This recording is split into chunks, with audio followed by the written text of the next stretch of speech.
All right, guys, today in class we talked about the order of operations. So first off, what is the order of operations? The order of operations is the order in which you solve a math problem with multiple components.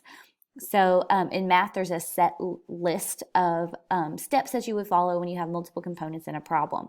The order of operations we know can be remembered by PEMDAS. Parentheses come first, then our exponents. Now multiply and divide are on the same level because we do them at the same time depending on which one comes first from left to right. Same thing with add and subtract. They're on the same level because we do whichever one comes first from left to right. So let's look at an example here. You guys have done order of operations in the past. The only thing new that we've really added in are exponents. So let's take a look here. In this example, we're going to do our P for parentheses first. So we take 3 plus 2. Now, when we're doing order of operations questions, you guys have to show every single step in each row of work. So you're going to start with a big wide problem and it's going to get a little bit narrower and narrower, and you're going to have like a pyramid of work when you get done. So we know that 3 plus 2 is 5. Okay, and then I'm going to carry down everything else. I'm not going to try to do multiple steps at one time. So now I have 3 plus 5 squared. So we've done our parentheses.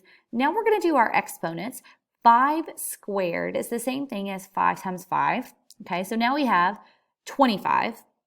And again, I'm going to bring down my 3 plus, and I'm going to solve it out. And I get 3 plus 25 is 28. Final answer. Okay, so let's look at one that's a little bit bigger with a few more components. If we look at this problem here, the very first thing we're going to do is our parentheses, which is 2 times 5, and we get 10. Okay, now we're going to carry everything else down. So I have 4 squared plus 10 times 3 minus 6 divided by 2. Okay, next step is our exponents for our E. We have 4 squared. If I expanded that out, that would be a 4 times 4, which gives me a 16, and I'm going to carry everything else down. Plus 10 times 3 minus 6 divided by 2. Now, if we keep going, the next thing that we're going to come across is our 10 times 3. That's our multiply. So now we have 16 plus 30, okay, minus 6 divided by 2. If we keep going across, the next thing we're going to do is our divide, okay? So we have 6 divided by 2 would give us a 3 and carry everything else down. 16 plus 30 minus 3. Okay, so now we're on our add and subtract level, and we're going to do whichever one comes first from right to left. So we're going to do 16 plus 30, and we get 46. We're going to subtract off our 3, and our final answer is a 43. Okay, so look at this nice, neat pyramid of work. It's exactly what I need to see on your all's paper.